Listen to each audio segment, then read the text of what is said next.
Hi, this is James Cook, Assistant Professor of Social Science at the University of Maine at Augusta, and this video is being recorded for Soc 101, Introduction to Sociology.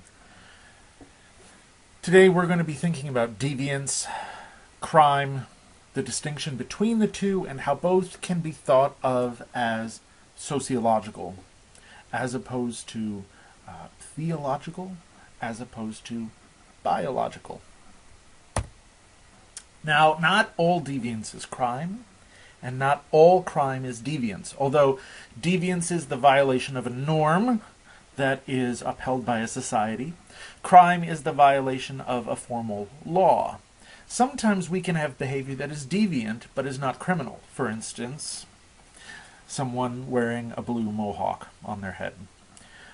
We can have behavior that is criminal, but not really deviant. It is against the law to speed. You can be punished. However, it's not seen as deviant. It's something that everyone does. And if I come into class and I say I drove 5 miles an hour over the speed limit, no one's going to call the police. In fact, if you drive 5 miles an hour over the speed limit, the police are not going to stop you even if they see you. The real deviant act is driving 15 miles an hour over the speed limit, or perhaps 10 miles an hour over the speed limit in a school zone. So deviance is the informal set of rules. Crime is the formal set of rules. And we can then think of some acts that are both deviant and criminal, such as aggravated assault, arson, murder, and so on. There are not just individual acts that are deviant, but there are deviant subcultures that exist. It's not just individuals that deviate, but groups of people who deviate, and often deviation occurs with people who together build their own norm for how to behave, and that norm is a violation of more general standards. So the idea of what used to be called roller girls, now is referred to in terms of roller derbies, is a set of ways of acting, a set of ways of dressing, a set of ways of using language that violate norms explicitly and set up a new, somewhat deviant mode for how to behave. There's burlesque shows. Some of them are ironic. They are very purposefully playing with boundaries of gender. But lately in ironic burlesque, one in which the women who are engaging in the burlesque shows remain in control, and they show their bodies in their own terms. This is deviant. It makes people uncomfortable. There can be deviant religious groups who do not subscribe to the dominant religion of a society. There can be deviant political parties, small political parties that do not conform to the two-party system. The Green Party, the Libertarian Party, the Reform Party. These are all parties that are deviant and seen as somehow outsider parties in our political system. They are group activities. So individual deviance is possible, group deviance is also possible. But when we think about that deviance, we can think of another number of explanations for it. And in fact, the word crime itself is a word that comes up relatively late in history. There was a time when we thought of the acts that now we would consider to be crime as not criminal at all. We wouldn't use the word criminal. We would say that it was reflecting a defect in the soul. This is a theological perspective. This is a demonic nature. When we think of someone as a monster, right, we're saying there's something wrong, some basic defect in their soul, and that is a kind of a throwback to the time when we would think of witches, when we would think of demonic possession, when we would think of demonic and lost souls, and therefore a theological perspective. A biological perspective locates deviance not in the soul but in the body. There must be something wrong with the body. There must be a physical defect, right? And that physical defect is going to explain crime. While sociological perspectives locate deviance or crime in the context of some kind of social structure, where you will recall, if you've reviewed class materials before, that a social structure has to do with some elements and their arrangement. Are these elements having to do with who is speaking with whom? Are these elements some kind of hierarchy in which some have more, some have less? Is this a symbolic kind of hierarchy in which there are some symbols that are seen as deviant and some symbols that are seen as more acceptable? Or is something else going on in social structure? Well, to ask that question is a sociological question, and that's where I want to take us today. But let's start with the biological. And if we're going to think about biology, we have to think about Cesare Lombroso, who is this old school biological thinker about crime, in which different kinds of behavior, some of them that are deviating from the norm, that are unacceptable, might reflect different kinds of humans. And there is an atavistic throwback, this born criminal who's a physical type, who is less modern, more primitive. This is the idea of Cesare Lombroso. And then there's the more modern human, a physical type that is not born to be a criminal, but still may become a criminaloid, a modern human who learns to engage in crime as a habit. For Lombroso, that study of crime is primarily the study of human physical form, human physical types. If you can figure out the physical type, then you can figure out who's likely to commit a crime, and then you can deal with that person before they commit a crime. It's only secondarily the study of the social process, the social context by which people learn to become criminals, although he does admit that this happens from time to time. So here is a French guide. It's a card, literally, that police would carry with them. And the guide is asking people to look for certain physical forms. These are physical forms that would be criminal, something about the forehead, something about the nose, something about the chin, and you should be able to find criminal forms. This was the idea in this card that was used in France. But more than one person in academics has said, hey, you know, these people, this person here, this person here, they all kind of look like my professors. If you don't know what you're looking for in advance, you might say, hey, these are academics, these aren't criminals. The point is that once you accept that these physical forms are supposed to look like criminals, well, you'll see criminals.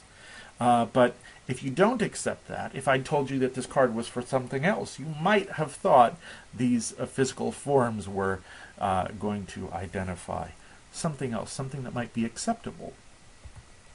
Now, this crude idea of Lombroso was adopted in the United States, and not just anywhere in the United States, but at Harvard University. Ernest Albert Hooten was established at Harvard University and engaged in a series of studies in the 1930s in which he was determined to figure out what physical types, especially of the face, were associated with what kinds of criminal. Now you see an image here from the book Old American Criminals, in which robbers are said to have median eye folds, broad faces, short ears, broad short noses. That would make a robber. Whereas a burglar and a thief, well, clearly would have a concave nose. It's different. It's a skinnier face. And golden hair. Burglars and thieves would have golden hair. In Kentucky, however, your typical criminal would have, and you can see all these numbers here pointing to certain features. Features of the length of the neck, of the brow, of the nose, where the lips are placed. A low nasal root, for instance. An upward inclined septum, right here, at the base of the nose, would somehow indicate criminality. How did Hooten figure this out? Hooten figured this out by taking small numbers of individuals, measuring their faces, and then asking what crimes they had committed, and then trying to make some kind of consistent measurement. He took this out to what we might consider an extreme form. You see this image here of sex criminals, and those that are supposed to be more liable to sex crimes and less liable to sex crimes. The predominantly Nordic and pure Nordic aren't even looking at this woman in this picture, these men, whereas the Dinaric and Mediterranean, Eastern and Southern Europeans, and the Alpines right next to them are much more likely to be skirt chasers, literally. This is a cultural image of the time. And you see these numbers here, plus 2.65 and minus 3.97 in terms of average tendency in the American population based on their descent from Europe to commit sex crimes. Well, Hooten is doing this on the basis of very small numbers. Nonetheless, he's creating an official offense ranking of racial type as a result. Okay. Now, there's a form that follows from this that is the idea of body type. And so William Sheldon creates somatotypes. He working in Harvard, Hooten's notion that physique, rather than the form of the face, might explain criminality. And he created 3 forms. You might have heard of them, actually. The idea is that there are endomorphs who are pudgy, mesomorphs who are muscular, ectomorphs who are very skinny. And that you have different rankings and tendencies in terms of crimes. It turned out not to be supported by the evidence, just as Hooten's hypotheses, when they were tested by looking at large numbers of individuals, were not borne out. These are the easy versions of biology and crime to shoot down. These are the forms that sociology reacted against. Since then, a number of developments in sociology, outside of sociology, have led to all kinds of interesting questions. What about the idea recently of lead in communities and in neighborhoods where people are exposed to lead? Can that affect behavior? That has nothing to do with the shape of your face, but it might have to do with criminality if lead impacts the way people make decisions. Is there some kind of risky behavior gene? A risky gene? This is a new question that can actually now be answered in a way that in Hooten's time was impossible. It was impossible to actually look at genes when Hooten was doing this work, which is quite discredited. Now it's possible to take a look at genes and see if there are risky behaviors that are associated with particular genes. But sociologists do react against these somewhat easily mockable ideas of the 1800s and of the first half of the 1900s. And in their place, they say social context really matters. What kind of social context? Well, if you've taken the other lectures to heart and you've read on sociology, you know there are 4 kinds of sociological perspective. articulated through 4 paradigms: the paradigm of functionalism, conflict, symbolic interactionism, and social network. And each of those has something to say about the social context that can lead to more crime, less crime, more deviance, or less deviance. Let's just take a look at a few of those. The first idea of deviance as functional really has to be traced back to Emil Durkheim, who is saying that if deviance and crime exist, they have to exist for a reason. They have to somehow be functional. Otherwise, they wouldn't exist in societies that thrive and survive. So what is it that they do? And Durkheim identifies ways in which the rejected deviants, through the act of their rejection, can stand to identify the boundaries of acceptable conduct. Here is the line that you cannot cross. Here is what happens if you do cross them. And it creates a sense of commonality among those who are doing the punishing, and a sense of commonality among those who have not engaged in deviant acts. Then, if there is an act of redemption, it allows people to come back into the fold and to rejoin the community, having borne a cost. People following in the tradition of Emil Durkheim have said, there are other kinds of functions of deviance. What is deviance? It is deviation from the norm. If everybody engaged simply in the norm and didn't do anything new, we would not have innovation, which is the creation of the new.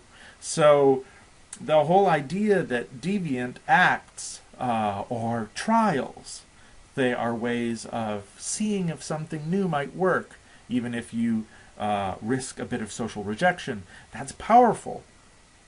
To deviate is to innovate. It is to try something new. And many practices that we now think are standard, very good ideas, were considered crazy when they got started. Jazz music, or even impressionist music and classical music, they led to riots because they were inappropriate music, deviant music. Now we think of them as something worth revering. What is deviant and what is normal is something that changes over time, and deviance is one way to do that. The criminal act can be a way to actually push our norms in a new direction. Think of civil disobedience. Think of MLK, Martin Luther King. Think of Mohandas Gandhi in India. Think of, in New England, Henry David Thoreau, each of whom engaged in acts of civil disobedience, and these acts of civil disobedience were open, brazen violations of the law as a way of pointing out that the law was wrong and needed to change. Violation of the law through civil disobedience can be functional if it leads a society to a new, more stable, more productive, more socially healthy place to be. Perhaps one that allows all people, despite their color, for instance, to enter a university so that we can use the skills of all people in a society. That may be seen as more functional. The act of punishment as a reaction to deviance and crime can be seen as functional. There are two kinds of ways that punishment may deter in a way that is functional. First, there's specific deterrence, which is to halt recidivism. If someone does something wrong, you punish that particular person, and that act, the way of setting up an institution to punish those particular people who have done that, may be seen as halting recidivism. There's a more generalized deterrence. Generalized deterrence, the goal of that is not to convince the person who has engaged in crime or deviance that they ought not to do it again, but to make an example of such a person, to punish them, to create a negative sanction publicly so that others will not want to follow in their footsteps. Drawing and quartering someone in the square, burning them alive, hanging them, shooting them in a public firing squad, but also belittling a person in public, scoffing at someone, snorting at them in public for wearing clothes that are wrong, or for not going to the right church, or not going to the right church on the right day, or not going to a church at all. All these sorts of activities, just to name a few sorts of punishment, are meant to send a message not just specifically to the deviant, but also to those around who are watching that act, watching the scorn, so that people do not step out of line. And the reiteration of the norms, this is what we believe, strengthens the sense of we. If you have a set of standards that are visible, that you can display, that display communicates the idea that you belong to a community, and that community matters, and that can possibly make a community stronger. This is all about what's good for the community, you notice, not what is good for the individual. In that way, this is a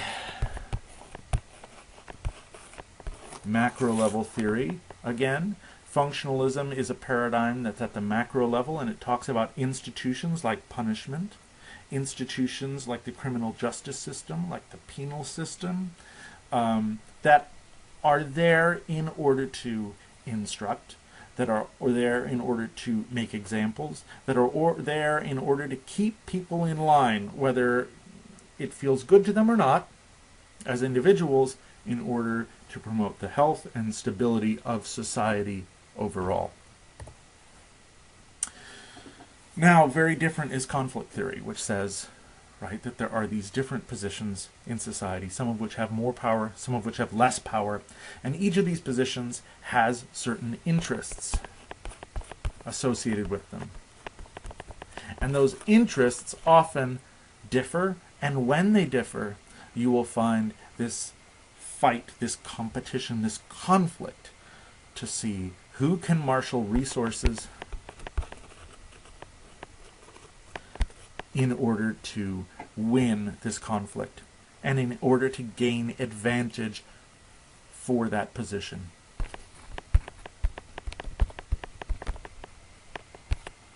So, a conflict theorist looks at crime as if it is a battlefield, looks at deviance and the definition of certain acts as normal, as within the norm, and certain acts as unacceptable, as the result of a battle. Not the battle between individuals. No, this is another macro theory, but between positions. Positions that are defined in terms of the interests of the people who occupy the positions, and the resources associated with the positions. How well the people holding those positions are able to pursue their interests, how often they're able to win. So, they'll notice that crime occurs all the time in our society, but that only some crimes are punished criminally. They'll notice that deviance happens all the time, but only some people are punished for deviant acts, and others can get away with almost anything. And who defines what the laws are that define crime? Who defines what the social standards are that set up deviance? Who decides? Who benefits from those decisions? These are the questions that a conflict theorist would ask. So they would notice something like this. If we go back to 2001 and the Occupy movement, right? The Occupy movement is talking about the 99% and the 1%, you may recall. The Occupy movement says the 1% richest are standing against the 99% of the rest of us. And at that time, the Occupy movement is, in some sense, taking over Manhattan. They're walking all over Manhattan, and they are occupying Zuccotti Park, which is a public park. And for that act of occupying there and sitting there in that space and talking about ideas in all these meetings about, well, what should we do with our society? How should we change things? What should the new rules be? What happens to them? Mayor Bloomberg arrests them. The same period, right? Fall 2011, Mayor Bloomberg has another set of people occupying on West 50th Street, a hedge fund summit. The media are not allowed. If media come in, they're kicked out. They're punished. But hedge fund managers and investors are invited into this space. And they are not only permitted there, but they're protected there. They're protected from media. They're protected from outsiders. They're protected from protesters. They're allowed. Mayor Bloomberg goes there and addresses the group. One is invited, one is made legal, one is protected. The other is its presence, its deliberation about how the world should be is subject to arrest. On the same island, in the same season of the same year. What's made legal? What's made illegal? What is made acceptable? What is made deviant? A conflict theorist says it has to do with the positions of the 99% and the 1% and differences in power. A conflict theorist would also notice that some kinds of crimes are not punished, whereas others are. J.P. Morgan Chase was holding a number of Bernie Madoff's accounts, almost all of them. Bernie Madoff, you may recall, if you look him up, is someone who is caught engaging in a massive scam leading to an estimated $65 billion in losses. He was defrauding and fooling and tricking a number of investors.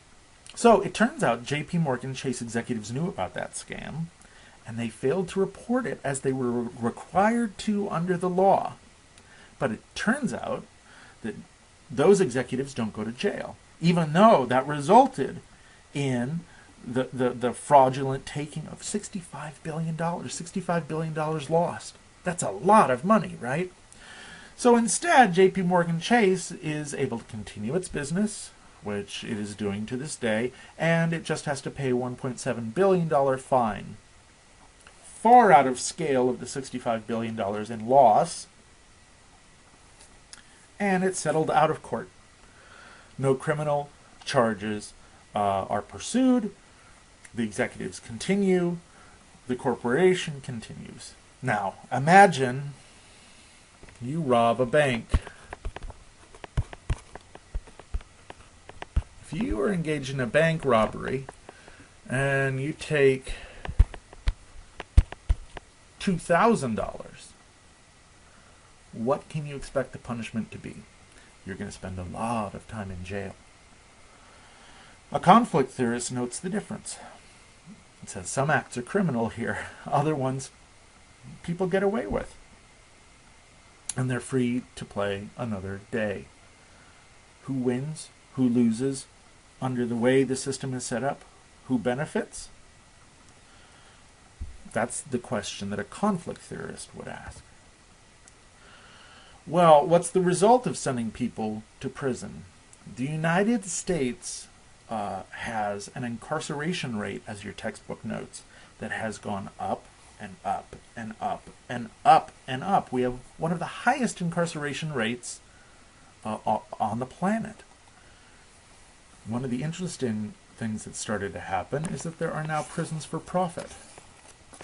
There are entire corporations that exist to make money off of having people being incarcerated.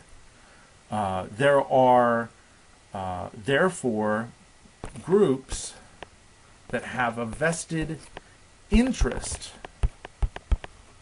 due to their position in benefiting from the existence of these for-profit prisons.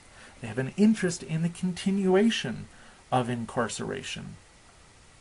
So, you can watch a PBS Now show that says there's something called the prison industrial complex, and it runs America. How would we know that? Well, you could watch the show, follow that link, and it would say something about money in politics. It would talk about lobbyists. It would talk about bills before Congress, attempts to change the law. What's the idea here? The idea here is that these are different positions in society that have a certain interest and are pulling the levers of power to get what they want, to alter our society so that more people end up in prison as vehicles for making profit. This is a very strong contention that is made by conflict theorists as criminologists, and criminology is part of sociology. And it's something worth paying attention to. Now, those are all macro-level theories. They're about not individual people. They're about positions that are held either by lots of people sharing particular positions of wealth or poverty, or perhaps held by corporations that have certain interests due to the way that they make money, they make profit, they get their resources. Let's go micro. Let's go small. The symbolic interactionist paradigm is all about interacting people and how people figure things out by communicating with one another and sharing symbols. So, one of the symbolic interactionist theories of deviance and crime is labeling theory. And it goes like this. Let's say somebody engages in an act called primary deviance. It's a first act of deviance and it's often quite small. How do you react to that? Do you let the person do something called saving face? Which means you let them get out of the situation, stop the deviant act, but do so without a public shaming. Or do you go ahead and call that person out on the carpet so everybody knows what they've done? Well, to do the latter, whether that occurs through some kind of belittling enterprise or shaming enterprise, you call a person out on the carpet, or you take them to court where they are convicted and they're given the label of convict, right? Any of those ways, that's a label that gets put upon them. The person gets to be known as a deviant, or the person gets to be known as a criminal, a convict, a felon.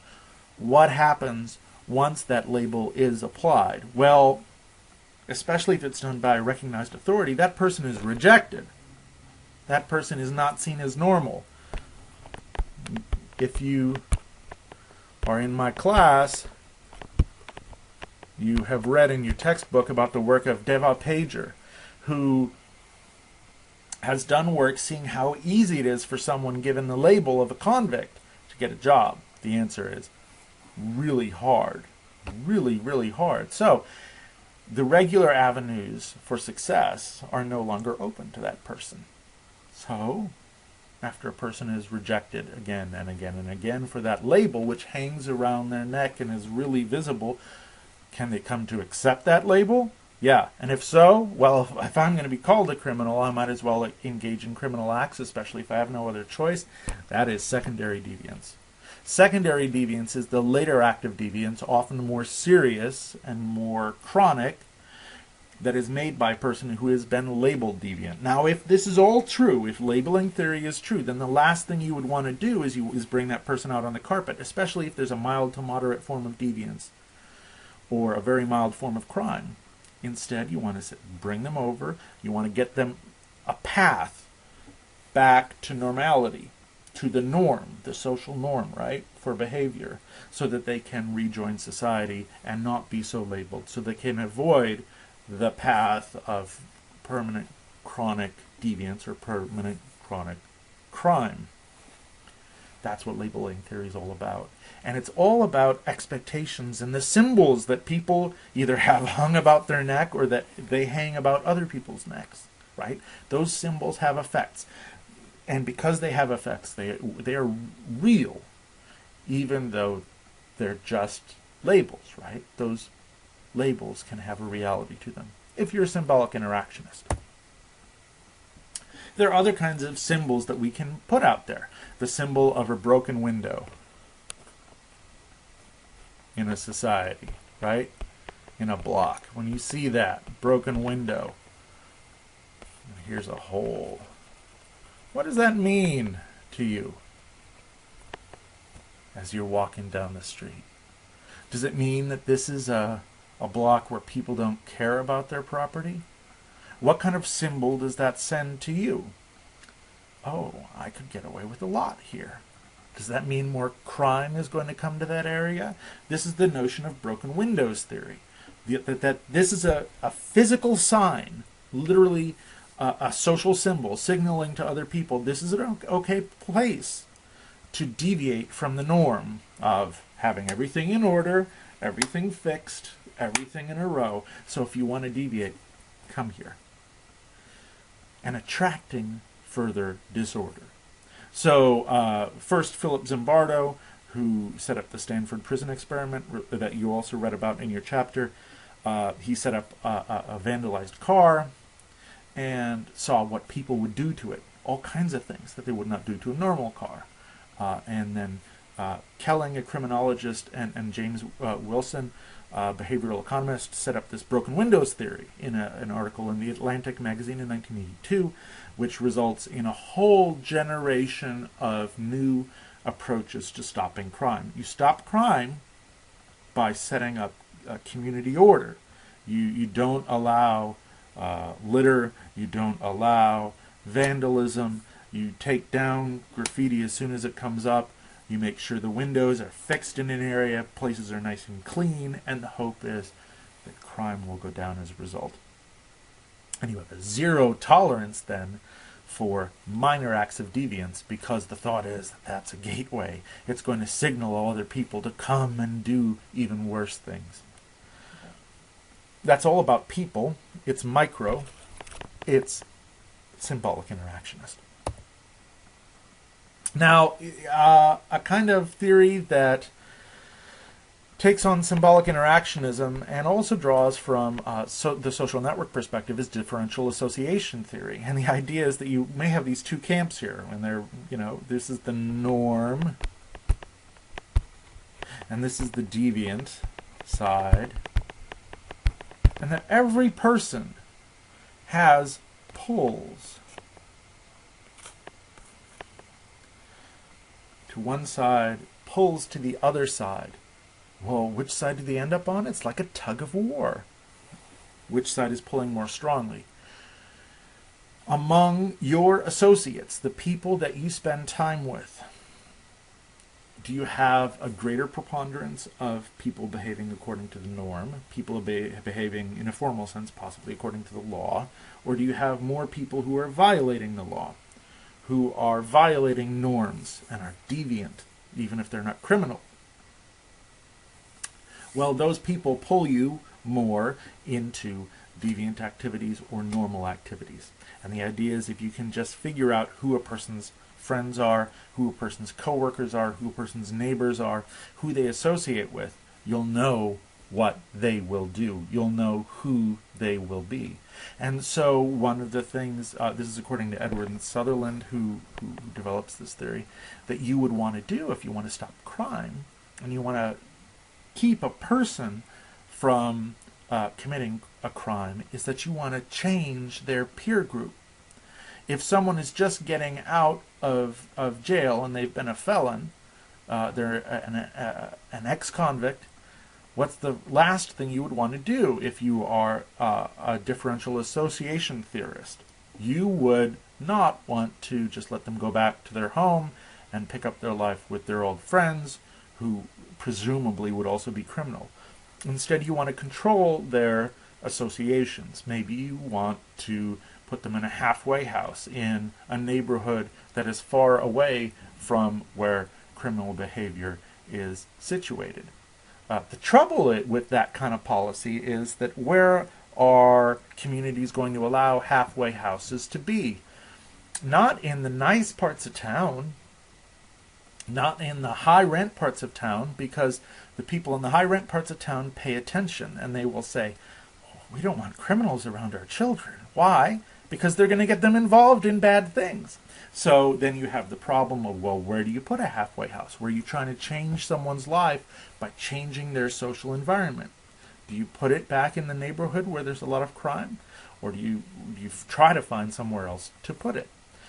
This is a concern that is associated with differential association theory, and it comes from the symbolic interactionist and later social network perspectives about the people to whom we are connected through our social ties.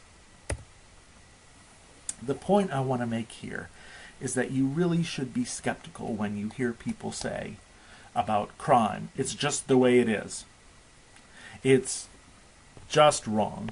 It's just bad. It's just anything. Now, of course, crime and deviance is all about what a society considers to be bad. But it's not obvious exactly where that notion of badness, that notion of unacceptable behavior, that notion of criminality comes from. Depending on which paradigm you adopt within the sociological perspective, you could have a number of different answers to that question, and you could have a number of different ideas. Some of them are in opposition to one another, right? If you are a functionalist you're trying to use the penal institution in order to engage in deterrence, you might do some things that a labeling theorist would say would be the worst way to stop crime, and vice versa, right? So there are many ideas about what makes an act criminal. There are many ideas about what makes a person criminal, about why crime exists, about who it's good for and who it's bad for. No one obvious answer. A whole lot of good answers, and a whole lot of hypotheses, predictions that we can test through observation to see which of these theories pan out and which of them don't, which of them increase deviance, which of them decrease deviance, which of them increase crime, which of them decrease crime. And so there is an entire branch of sociology called criminology, which is concerned with this enterprise of coming up with these theories, generating hypotheses, testing them. And if you're interested in this subject, there are undergraduate courses in criminology that I encourage you to take. We can spend a whole semester just talking about these kinds of ideas. Finally, I want to make this idea of social structure of crime visible. A visible social structure is the distribution of crime by age. It turns out that age is one of the personal characteristics that best predict involvement in criminal activity. Now, gender is one that is also very strong, and we can talk about that at another time. If you're interested, take my criminology class. But a form that appears again and again and again and again is that of the age crime curve, where crime initiation starts in late childhood, not early childhood. You don't find most 6-year-olds getting arrested. Then it happens in adolescence. It increases through the adolescent years, and then it slowly declines as individuals get older. But there's a peak here. There are peak years, somewhere around 17 to 25, 18 to 23, depending on where you fit the peak. And it occurs all over the place. And then, of course, consequent to the Uniform Crime Reports, which is about incidents, other information is sent on that is also about arrests, okay? So when it comes down to arrests, they collect all kinds of data. And they find out, for instance, how old people are. This is the number of criminal arrests in a recent year in the United States. And look, here's 21 through 24. There's 17 through 18. And it's heads down afterwards. and it goes up beforehand. This is the age crime curve. Now, it can occur for very particular acts. But notice that it is not following this general form of the population, right? If we look at these same age categories that are here, and we look at simply here the number of people, we notice there are a lot of people under the age of 10. There are a lot of people over the age of 65, because these are a larger number of years. And in between, it's a pretty flat number of people, right? This curve does not look like the population curve at all. In fact, it's an inversion of it. There are a lot of people younger than 10, but almost no criminals there. There are a lot of people at 65 years of age and older. Hardly any of them are engaged in this case, murder or non-negligent manslaughter. Hardly anyone's arrested for that who is over 65. Where are they? Young adulthood. What about rape arrests? Young adulthood. That's the peak. It happens at other ages, but that's the peak. What about burglary arrests? Here's the peak. Young adulthood. What about motor vehicle thefts? Young adulthood. Now, arson arrests, they start a little earlier, right?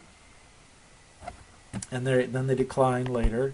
But this is still youth. An increase from childhood and a slow decline afterwards. Even where there's an exception, it still follows the general form. What about forgery? Counterfeiting. You would think this is something that takes a long time for people to get good at. Where are the arrests happening? Early childhood. What about embezzlement? You would think, wow, people who embezzle tend to be the oldest, right? Because they would be the ones that would be in the positions of power. But no, the arrests spike in young adulthood. Prostitution. Young adulthood. Gambling spike. Young adulthood. Drug abuse. Young adulthood. This is like a broken record, right? This is a big finding. DUI arrests. Young adulthood. Hardly any 10-year-olds. Well, there might be an obvious reason for that you might be thinking of when it comes to driving under the influence, but let's think about that, right? Let's think about what that means. But there's a decline afterwards, which is also notable. This is the age crime curve. I said before that age is one of the personal characteristics that best predict involvement in criminal activity. Personal, but people are social creations. And how can this idea of age be a social variable, right? How can it be social? Well, there are really two ways we might want to think about that. The first was introduced by a criminologist, a sociologist who works in crime, called Travis Hershey. What is his name? And Travis Hershey in 1969 came up with control theory. The idea is that a person is more liable to behave themselves, less likely to be engaged in deviant acts or criminal acts if they have connections to society. They are attached to their parents. They have a commitment to social norms through the attachment to their parents, and then attachment to others through social contact, and then socialization, and then learning through life as a young person how to behave. If they don't have good connections, if they aren't attached to their parents, if they are let to be by themselves, they will not develop that sense of social control through socialization. If that's lacking in youth, right, then that would create a juvenile delinquent. But there's another notion, too, that one of biographical availability. Simply, how free are you from commitments to other social activities? If you've ever followed a young person around through their day, I'm talking about an elementary school student, you will notice that there is hardly a moment in which an elementary school student is not supervised by an adult. Why? It's to keep them safe. It's to keep them out of trouble. They would get in trouble otherwise, wouldn't they? So you have to walk them to the bus. And once there's someone on the bus, often a monitor on the bus to make sure everybody's okay. And then when they get off the bus, there's someone there at school waiting to meet them and take them into the school. And they go to a classroom where there's a teacher and a teacher's aide, and their job is to look at those kids and make sure that they are doing what they're supposed to. And then they put you right back on the bus and they drop you off at home, and there you are. Then there's supposed to be a parent there. In fact, in some states, it's a violation of the law to leave a child by themselves. Why? They might get into trouble. They are not biographically available, to use this sociological phrase, in their biography, in the place where they are in their life. They have all these commitments from dawn to dusk, either family or school or sometimes sports or clubs or things like that, that keep them active. The more active you can keep a kid, the more that they're attached to their school and their parents, the less likely they are to engage in delinquency, in deviant acts, to start getting into trouble that it is thought leads to a life of crime. Well, there's another group of people, those who have work, those who have a significant relationship or a marriage, those who have children, right? Or maybe they're in a church, or maybe they're a volunteer. All of a sudden, they have no time to get involved in robbery. They have no time to get involved in assaults because they're so busy in their life, in their biography, they're not available. Boy, they might like to rob a bank today, but they just don't have the time. They have to get the kid off to daycare, and then they have to go into work. So that person is not biographically available. Their commitment to other social activities pulls them out of crime. It just makes them unavailable. But who has a lot of free time in our society? Who, if they have a job, it tends not to be a very serious job, one that doesn't pay much, but they can usually skip out. Who tends to, maybe they go to school, but the school is now as a high school or a college. It's the sort of thing where it's not like they're keeping track of you. You'll just get a bad grade at the end of the semester. You could skip school for a day. Young adults. Young adults. Young adults. Who's free at night? They don't have to watch kids, most of them, right? Young adults. Young adults.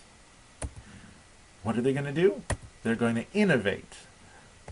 They're going to come up with new things to do, and one of those innovations is a deviant act, or one of those is a crime. Now, the age crime curve, as I've shown you so far, only has to do with arrests, right?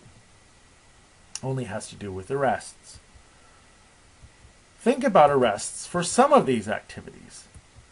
Forgery, counterfeiting, embezzlement. We thought maybe someone who was older would be more likely to be arrested. Well, just as there is socialization into normative activities, so we might think that there is socialization into deviant activities. If you're going to be an embezzler, there may be tricks of the trade that you may learn over time that make you a better embezzler and less liable to be arrested. So the amount of crime that goes on does not necessarily equal the number of arrests. The number of crime amount of crime of forgery is not the same as the amount of arrests for forgery. Maybe the forgers get better. Maybe they learn the skills through socialization a little bit better, and so they end up doing better. Maybe those who are in this 18 to 25 year age range, maybe as criminals they don't have the skills they need yet in order to avoid arrest. Maybe that brings them into contact with the criminal justice system. Maybe, on the other hand, there's something symbolic interactionist that's going on. It may be that the police have an expectation for the behavior of young people that has to do with the fact that, look, here, as young people, in this age range, they've seen them again and again and again getting drunk and driving, embezzling, forging, getting in fistfights, engaging in rape, engaging in murder. So who are they going to be looking for? They're going to be looking for the young people. If you're looking for certain people and you're looking at them all the time, you're going to notice when they engage in criminal acts, and they will be arrested much more often when they engage in those acts. Very few people are looking at people aged 65 and older, or 10, 12 and younger, to be engaging in crime. So maybe people just don't notice. These are all possibilities. What else besides crime can be thought of here? Let's think about deviant acts that are not necessarily criminal, right? So that don't have to do with the police, but have to do with acts that are not approved of by society. Who's doing it the most? Look at this. This is habitual smokers in Canada. Okay? The percent of the population of 12 to 14-year-olds in 2001 and 2011 who were smoking. Around 5% or less for 12 to 14-year-olds. Wow! Up to 35% among those 20 to 34. Almost as high for 18 to 19-year-olds, and then it slowly drops off again. What is this? It's the age crime curve again.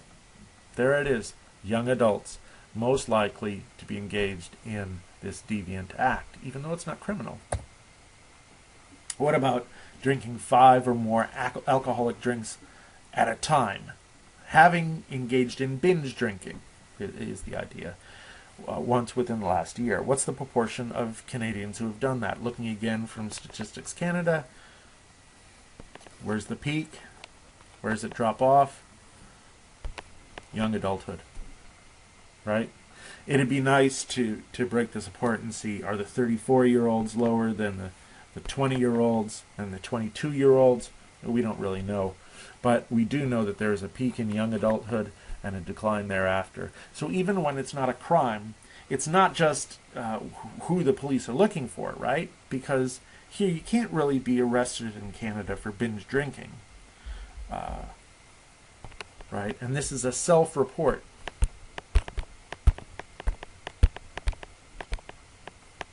In a survey, right? But still, we have young people engaging in this deviant act much more often than those who are older and those who are younger. The age crime curve occurs all over the place.